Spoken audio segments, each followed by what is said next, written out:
Hello, hello. Good morning, good afternoon, and good evening. Welcome back to the podcast. If you are new here, my name is Monica. I am your host, and this is a place where we take real stories from the news, from the internet, from real life, and try to make sense of them.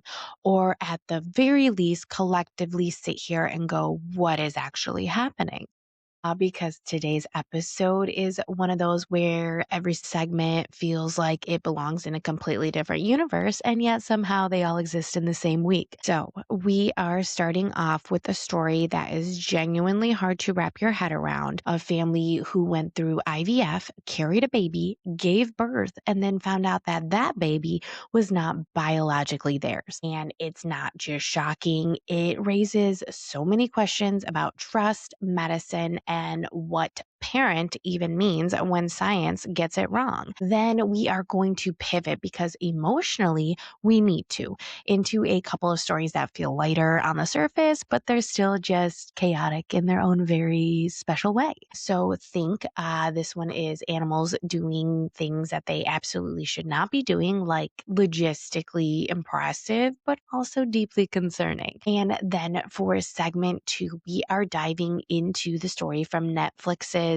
Untold series that honestly feels like a slow motion train wreck is the best way I would describe this one. It's got power dynamics, social media spirals, a luxury horse farm that turns into a full blown war zone, and a shooting that ends in a verdict that people are still debating. So it's one of those cases where by the end, you're not even asking what happened here. You're just asking, how did we get here? And of course, we are closing it all off with a mom moment because no matter how wild the world gets, nothing brings you back down to reality faster than your own child making questionable decisions in public. So, if you are here for real stories, a little commentary, or a little bit of sarcasm, and just trying to process real life in general, you're in the right place. So, let's get into it. All right, guys, let's start the episode off light. I'm just kidding. We're starting off with emotional devastation instead. A Florida couple goes through IVF, already a stressful, expensive, hormone fueled roller coaster, and they finally get their baby. Except, plot twist, the baby is not biologically theirs. Yeah, let that one sink in for a second. So, this story really caught my attention, and we're just gonna go through what happened here. So, according to a reporting from the NBC News article that I found this in, this couple only realized something was off after the birth when their child didn't resemble them at all. And genetic testing confirmed the unthinkable. The embryo implanted was somebody else's. Now, imagine you carried this baby, you birthed this baby, you love this baby, and legally, genetically, that's not your baby. I am sorry, guys, but how are we just casually living in a world where this is even possible? So, the couple, Tiffany Score and Stephen Mills, tracked down the biological parents who've now been identified, but their identities are being kept private. And here's the part that really it got me. So they said that they will always love and raise this child while also acknowledging that the biological parents have a right to step in. So now we've got two sets of parents, one baby, and, a legal, emotional situation that no one actually prepared for. And the clinic involved, they closed. Yes, because of course they did. So if you were hoping we'd lighten the mood after that emotional roller coaster, don't worry, I got you. Let's just pivot from the existential crisis that was to an uninvited rabbits on an oil rig situation somewhere off the coast of Scotland. Three baby rabbits said, you know what?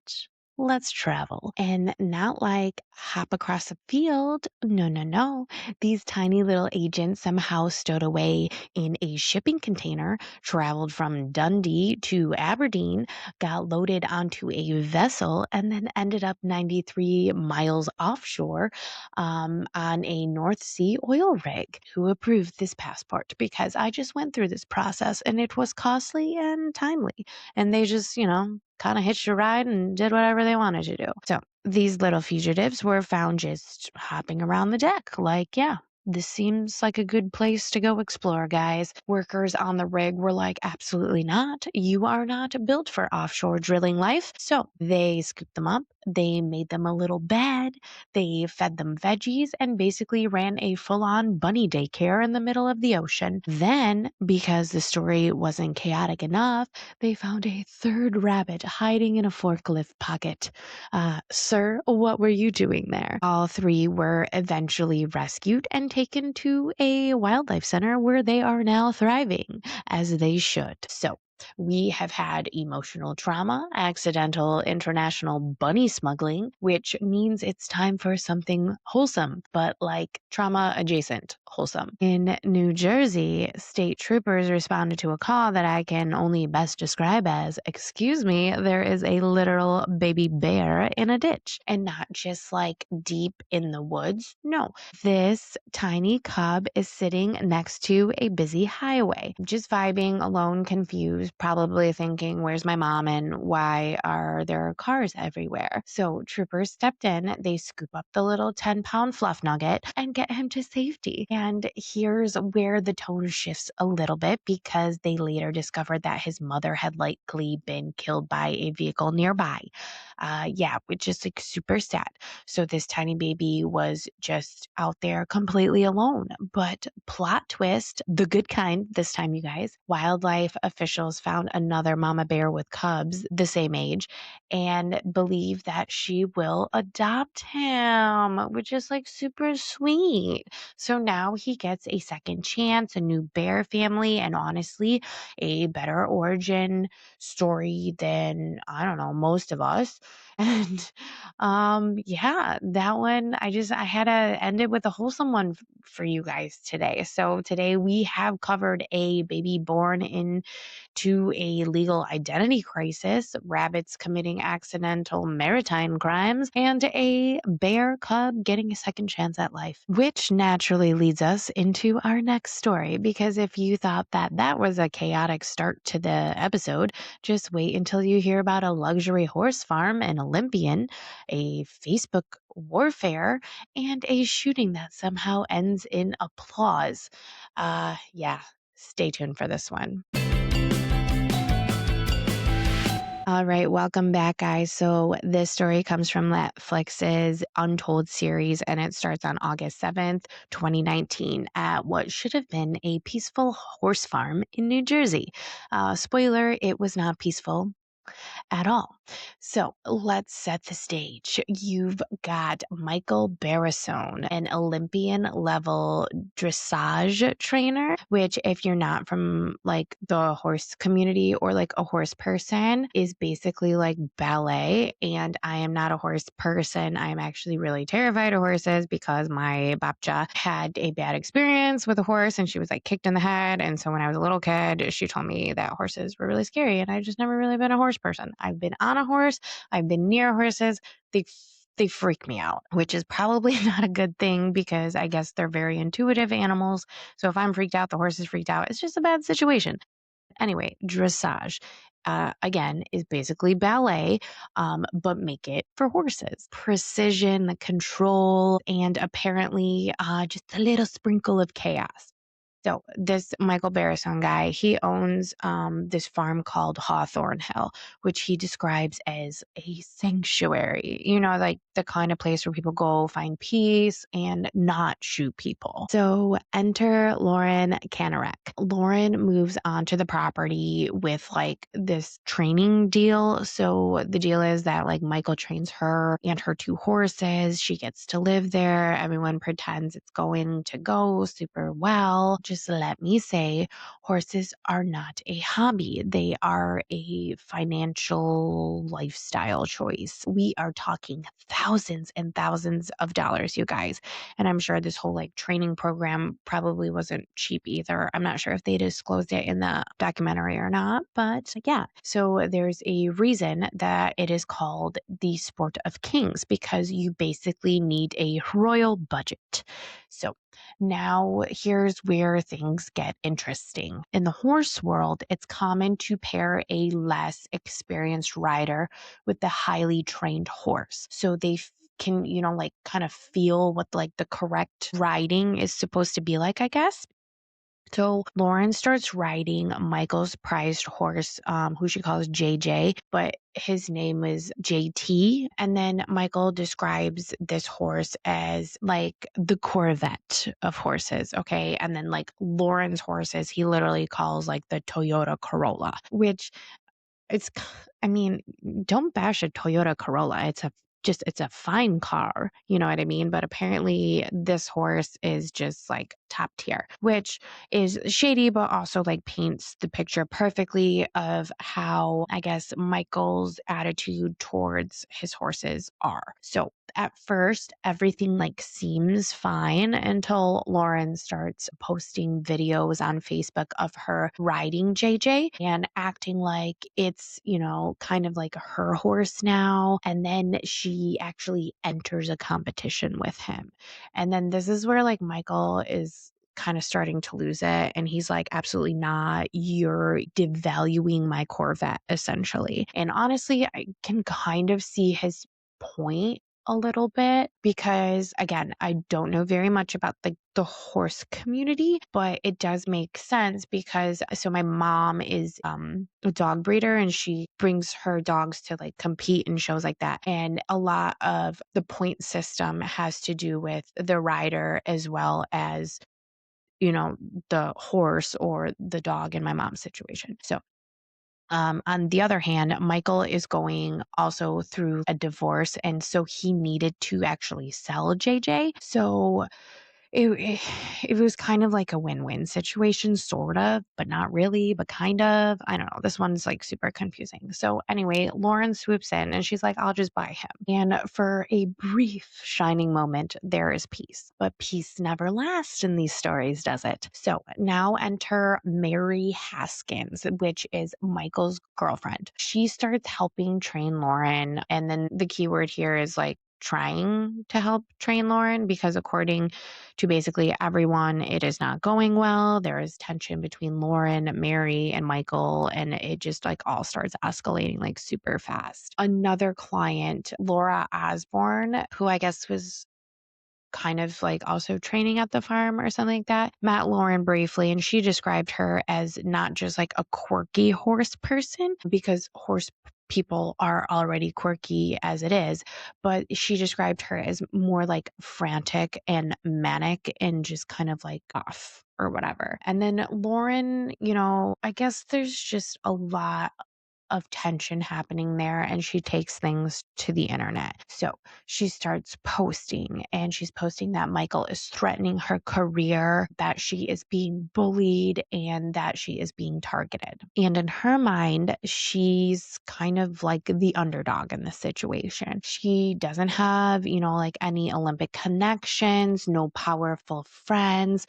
So she's just like on full on defense mode on Facebook. Meanwhile, Michael is trying to file civil complaints. The police are basically like, sounds like that's a you problem. So now here's where it gets even weirder. So in the equestrian world, there's something called the U.S. Center for Safe Sport. So like kind of like think of like the UN, but for horse people. So Lauren files a complaint alleging bullying, harassment, and abuse of power. And at the same time, Michael and Mary kind of realize Lauren has been secretly like recording them because she thinks she needs evidence of this.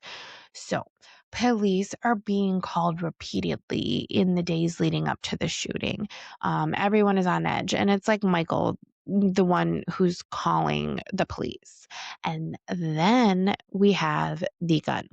So, another woman that is on the farm, her name is Ruth. She owns like this really cute, like 9mm pistol. It's like black with like pink camo. It was actually a really cute gun. Guns do scare me a little bit. I would like to learn how to handle one myself, but yeah, they do scare me, but this one, it just looked cute and dainty and manageable. So yeah, cute, sure. Comforting in this situation, absolutely not. So Michael tells her that it shouldn't be in her car. Like, I guess the police advised him or something. I have no idea. So she puts it into his safe on the property. So remember that.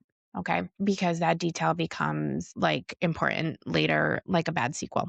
Okay, so now we're days away from the shooting. Lauren posts on Facebook something along the lines of, everyone should be worried. I'm not responsible what my other personalities do when they're threatened. Okay, ma'am, what are you even talking about at this point? Michael reports this to the police, which I totally get it because it's just like kind of a really ominous post. But again, she's not like physically, I don't know, she didn't like physically like put Michael's name down or his family or anything. But again, nothing happens. So now he's just like scared. And then Child Protective Services shows up at the property and suddenly everything feels like it's kind of spiraling. So the next day, it's like raining because of course it is. It's cinematic, whatever. So like Lauren is walking up to the house and Michael says like, how do we end this war? Michael is super frantic and he's yelling and he's like, when will this stop or something like that.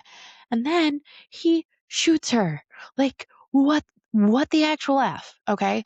So Lauren is like alive at this point. So she's been shot and she calls 911 herself. And she's like, oh my God, I have been shot in the heart. I need help. I need medical attention. Michael is the shooter. So police arrive. And then a coworker, I think his name is Ron, he's also there during this altercation and he like tackles Michael and they detain him. And he just like keeps repeating to himself a few times after he's detained, I had a good life, which is not exactly what you say, after you've just shot somebody. But then again, I guess I don't think I've ever met anybody that's shot anyone. So Cuckoo Bird over there is like kind of losing his mind. He's just shot somebody. So then Lauren, she's rushed to the hospital and she's like legit in a coma. And then somehow she survives this, right? So then like Michael also wakes up in the hospital and then he's kind of just like, oh, why am I covered in blood? And then he claims that he remembers like nothing from this incident. So enter the insanity defense. Michael is obviously going to go to court for this. And Michael's legal team is arguing that Lauren pushed him to the brink. Her social media post destroyed him and he snapped. And they bring in a forensic psychiatrist who diagnoses Michael with delusional disorder and persistent depressive disorder, basically saying that he believed that he was under attack and acted this way in self-defense mentally, I guess. So the defense also like pulls up 19,800 pages of Facebook posts from Lauren's Facebook page. This also includes text messages and receipts on just her posting weird, ominous things. And a lot of it, she's like, oh, that's from like a play or that's a quote from this, that, or the other. But she admits that they were very much directed towards Michael. Even though they were a little unhinged, she's just like, yeah, I posted that. And she just backs up and has a reason for posting things. But again, Lauren did not shoot anyone. So the prosecution argues that this insanity diagnosis is complete bullshit because he remembers everything else, but nothing about his criminal activity, aka shooting her. Super convenient, right? So Then Ruth, remember the lady with the gun? So she testifies. The thing is that the gun was taken out of the safe 3 days before the shooting, which starts to look a lot like premeditation on Michael's part because he asked for the gun, he put it in his possession, and then he took it out days before Lauren was shot. So, like, now it's whatever. Michael's insanity posts, like, not his post, his insanity, like, plea is just kind of, I don't know, it doesn't make sense in my brain. And the CPS visit, Lauren says that she only reported bullying, but CPS says that they came because of concerns from the Safe Sport, the report that Lauren made to Safe Sport. And because during that report, they were asking if there was like minors on the property, and Mary's children lived there. So they came because of concerns involving Mary and her children. So now we've got social media warfare, legal complaints, CPS involvement, and a gun retrieved days before. And somehow this is still going to get weirder, you guys. Okay. So the verdict. There's like days of deliberation. Michael, during this entire trial, I totally didn't mention this, is looking like a crazy person. Like, this is like a professional man, well known in the community. If this delusional disorder only happened during that moment, why is he looking like he just looked crazy, you guys? Like, his hair was like, it looked like he had just been electrocuted and then just like rolled around on dryer sheets or something. Like, his hair was crazy. He had this like crazy look in his eye. Like, he was acting. He was so badly acting the entire time. It's like rocking back and forth, like, like couldn't even like make eye contact. Like, oh my God, like the Oscar goes to, like, come on, bro. But anyway, the jury must have ate the entire thing up because they found him not guilty by reason of insanity. I am sorry. Like, what on earth? Like, cue the imaginary Oscar speech, you guys. Like, it just blows my mind. And here's the part that also gets me. People in the horse community were actually like cheering about this, okay? Like, cheering for a man who shot someone. Like, the support for Lauren was absolutely minimal. And quick reminder, a not guilty by reason of insanity verdict does not mean that he's innocent.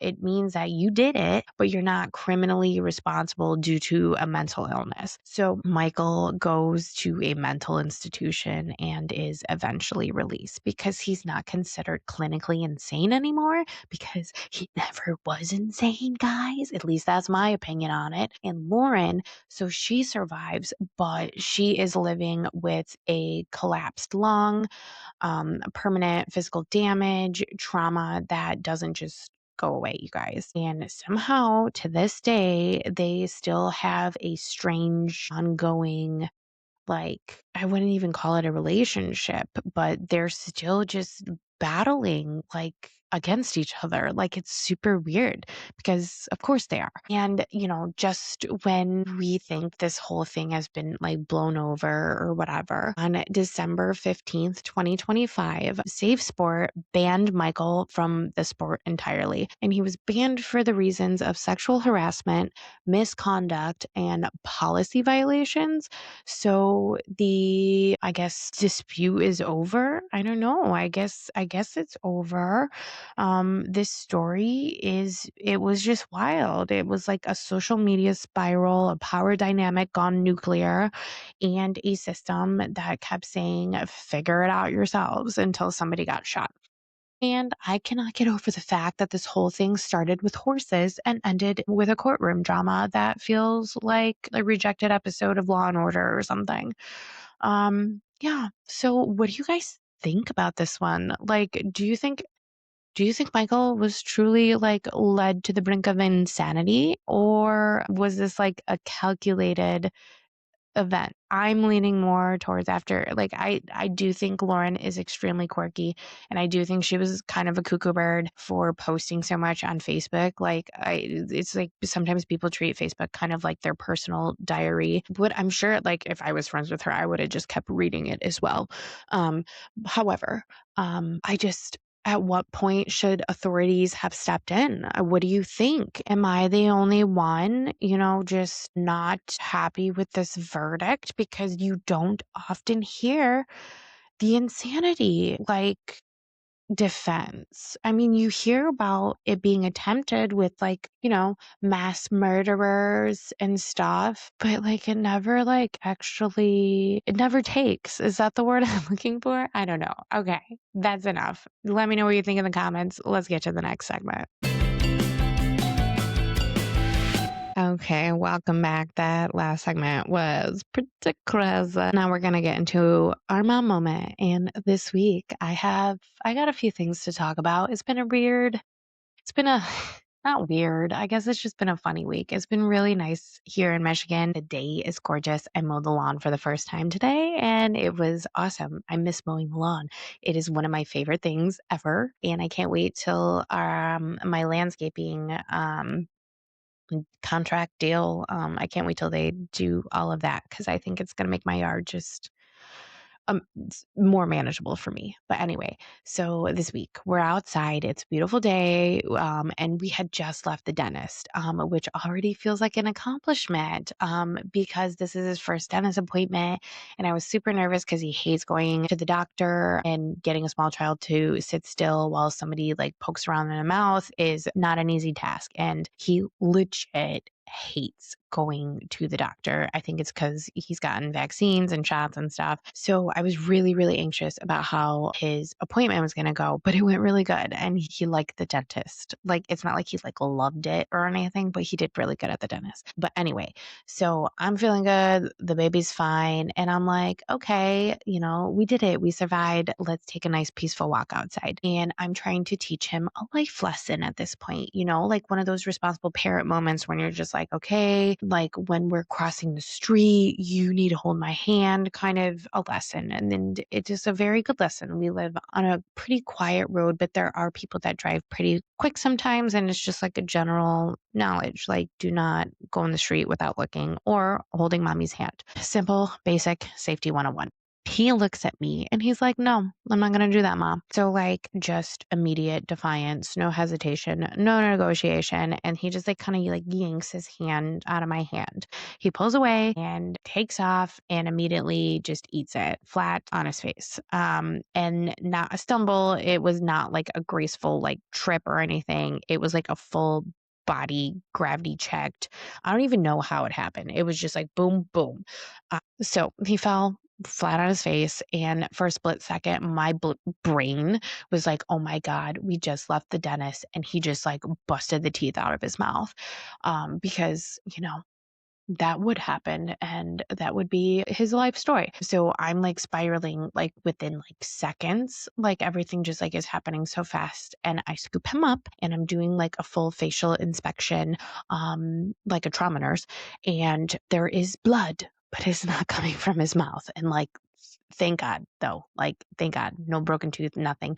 He did scrape his nose and he did bruise his ego. Meanwhile, he's crying. I'm trying not to sort of laugh because it was kind of it was really a told you so kind of a moment.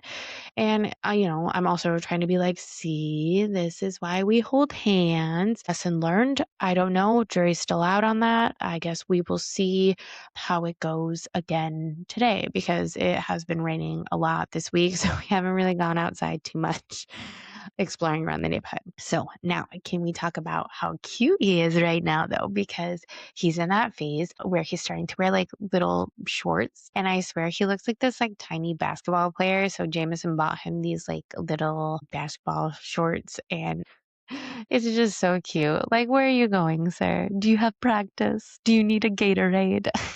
And his little legs, they're so chubby and wobbly when he runs, and his confidence is just, he's always so confident all the time. He's just so funny. It's he's gonna get drafted in a toddler basketball league or something. And what was the other thing? Mischief. Yes. Dude, this child. I'm just in awe Like truly, how are we this small and already committed to so much chaos? He is climbing things he absolutely should not be climbing, and knocking things over, just to see what happens, and then like looking at me dead in the eyes while doing something that he knows he shouldn't be doing. But oh my gosh. I have had so many heart attacks this week with the things. Like he's pulling things on top of himself. I don't know how much more I can baby proof, but it's just like it's out of control. It's the curiosity and it's the audacity that is getting me. It's like I'm going to test gravity, your patience, and every boundary in this house all before lunch. It's just been a lot. Like, I understand this is just a phase, but part of me is like, please stop. You're going to hurt yourself. And the other part of me is like, okay, but also, how are you this funny doing these things? Like, he's like Indiana Jonesing to get out of situations. And it's this has got to be a phase. But yeah, watching him like learn in real time and watching his like personalities come out and watching him fall like literally and then get back up again. Um, this is like the reason I think that people say like it's such a rewarding experience. I don't know. Is that right? He's just like I feel like the way that I am learning to mother him, but also let him fail is it's like a very special dance. And at the end of the day, you're just like standing there with a little scraped nose, tiny basketball player, chaotic machine, and you're just kind of like, yeah, this is my favorite person on the entire planet. So yeah, everything's been good. Everything's been really, really good. Okay, guys, so that's today's episode. If you are sitting there thinking that kind of felt like a lot, then same, because we really went from a deeply emotional, ethically complicated IVF case to rabbits accidentally living their best offshore life to a bear cub getting a second chance to a story that somehow escalated into a shooting and a courtroom verdict that still doesn't sit right with a lot of people. And then we ended it with a toddler faceplant, which honestly might have been the most predictable part of this entire episode. But I think that's what makes, this episode stick a little bit, right? It's the contrast. It's the reminder that life is heartbreaking in one moment, completely absurd in the next, and then somehow soft and meaningful right after that. And we're all just kind of like moving through it, trying to make sense of it, trying to react appropriately, and just trying not to laugh at the wrong moment. If this episode got you thinking or questioning or side-eyeing literally anything we've talked about, I want to hear from you. Please tell me what story stuck with you the most. What would you have liked to hear more on? Do you think that the verdict in segment 2 was justified? And please tell me I'm not the only one whose kid learns lessons the hard way. So you can message me, comment, share your thoughts. I genuinely love hearing from you guys. And if you're enjoying the podcast, the best way to support is super simple. Follow, rate, review, and share it with someone who you think would be just as invested in these stories as you are. It really does help me grow in this little space that we're all kind of building together. And yeah, I'd love to hear from you, and I love to hear what you enjoy to hear and what you don't so much. Yeah, all right, that is it for today. I will see you on the next episode where, based on current events and my toddler's track record, there will be absolutely more chaos ahead. All right, that ends the show today, guys. Okay, love you. Bye.